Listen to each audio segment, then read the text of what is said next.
Welcome back to Money Talks, Finance for All, the podcast where we break down financial concepts, business strategies, and economic trends to make them accessible to everyone, from students and entrepreneurs to seasoned professionals. I'm your host, Alex, and today we're diving deep into a fascinating business strategy that has helped companies not just survive but thrive by creating entirely new markets. Have you ever wondered how brands like Cirque du Soleil, Nintendo Wii, or Yellowtail Wine became game changers in their industries? These companies didn't just compete, they changed the game entirely. They embraced what Kim and Renée Mauborgne call the blue ocean strategy.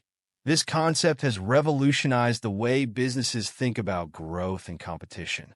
In this episode, we'll explore the core ideas of blue ocean strategy, discuss how companies can create uncontested market spaces, and unpack the tools and frameworks that make it all possible. Whether you're an entrepreneur, a manager, or just curious about innovative business thinking, this episode is for you. So grab a notebook, or just sit back and relax, and let's set sail into the blue oceans of business strategy. What is blue ocean strategy? Let's start with the basics. Blue ocean strategy, as defined by Kim and Renée Mauborgne, is all about creating uncontested market spaces where competition becomes irrelevant. They compare this to two types of oceans. 1. Red oceans, which represent established industries where competition is fierce and businesses fight for limited market share, often leading to shrinking profits and commoditization. 2. Blue oceans, which are new, untapped markets with little or no competition. These markets are created by redefining boundaries and offering unique value that customers didn't even know they needed. The central premise of this strategy is simple yet powerful. Instead of trying to beat the competition in an existing market, create your own market space and make the competition irrelevant. For example, think about Cirque du Soleil. When we think of a circus, we imagine clowns, acrobats, and animal acts. But Cirque du Soleil completely reimagined what a circus could be by combining elements of theater and high-quality artistry, eliminating costly animal acts, and targeting adults willing to pay a premium for a unique experience. They didn't compete with traditional circuses. They made their own rules. Why businesses need blue oceans? Why is this concept so important, especially in today's economy? Many industries are oversaturated. Businesses are stuck in red oceans, where the only way to survive is by cutting prices or marginally improving products. But this often leads to diminishing returns. Creating a blue ocean allows businesses to unlock new demand, find new customer bases, and achieve sustainable growth. Companies that embrace this strategy don't just survive, they thrive. Let's take the wine industry as another example. Yellowtail, an Australian wine brand, didn't compete with high-end wineries or cheap table wines. Instead, it simplified its product, used fun and approachable branding, and targeted beer and cocktail drinkers who typically avoided wine. They created a blue ocean by redefining what wine could be for non-wine drinkers. Within a few years, they became one of the top-selling wine brands in the U.S. Core tools and frameworks of blue ocean strategy. So, how do you actually create a blue ocean? Kim and Mauborgne developed some incredible tools and frameworks to help businesses innovate strategically. Let's break them down. 1. Value innovation. This is the cornerstone of blue ocean strategy. It's about delivering exceptional value to customers while simultaneously reducing costs for the company. Instead of focusing solely on differentiation or cost leadership, value innovation combines both. For example, Nintendo Wii redefined the gaming industry. Instead of competing with Xbox and PlayStation on graphics and processing power, they created a motion-sensing controller that targeted families and casual gamers. They reduced costs by avoiding the tech arms race and created massive value by offering something fun and accessible. 2. The 4 Actions Framework. This tool helps businesses rethink their industry's assumptions. It involves answering 4 key questions. Eliminate. What factors that the industry takes for granted can be eliminated? Reduce. What factors should be reduced below industry standards? Raise. What factors should be raised above industry standards? Create. What new factors should be created that the industry has never offered? Let's go back to Cirque du Soleil. They eliminated animal acts, reduced the number of performers, raised the artistic quality, and created a theatrical experience with live music and sophisticated themes.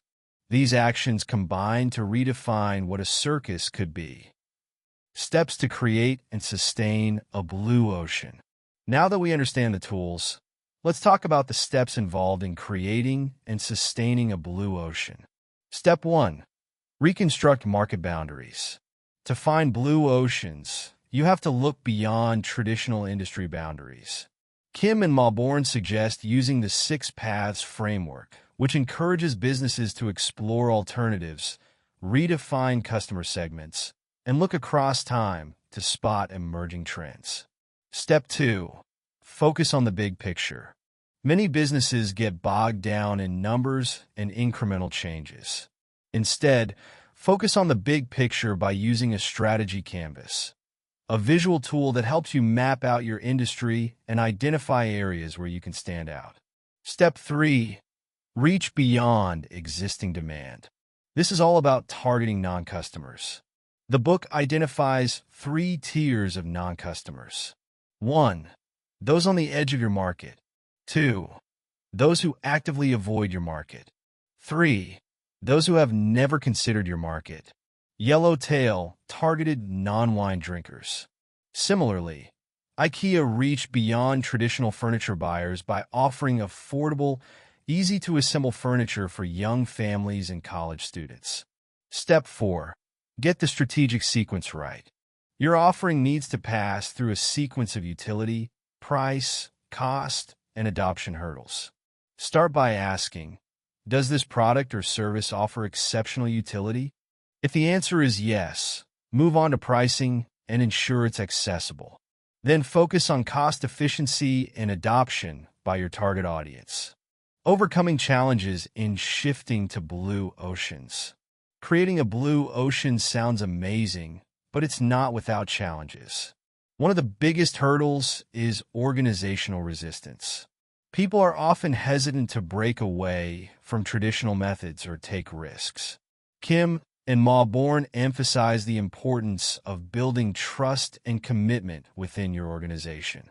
They suggest using fair process, which means involving employees in the decision-making process and ensuring everyone understands the vision. Another challenge is the risk of imitation. Once your blue ocean is successful, competitors may try to copy your approach. To sustain your advantage, you need to continuously innovate and stay ahead of the curve. Real-world examples and lessons. Let's recap some of the real-world examples we've discussed today. Cirque du Soleil transformed the circus into a premium theatrical experience. Nintendo, we brought gaming to families and casual users, redefining the gaming audience.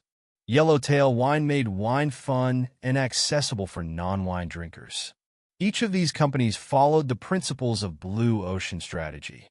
They created unique value, reached new customers, and made competition irrelevant. The takeaway?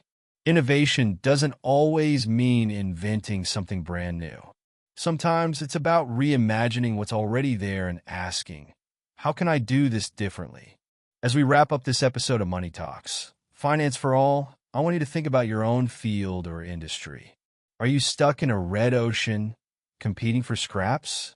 Or can you identify opportunities to create your own blue ocean, where competition becomes irrelevant and you can thrive on your own terms? If today's episode got your wheels turning, share it with a friend or colleague. Let's spread these game-changing ideas far and wide. And as always, if you have questions or topics you'd like me to cover in future episodes, drop me a message. Thanks for joining me on this journey into blue ocean strategy. Until next time, keep innovating, keep creating, and keep sailing into uncharted waters. I'm Alex, and this is Money Talks, Finance for All,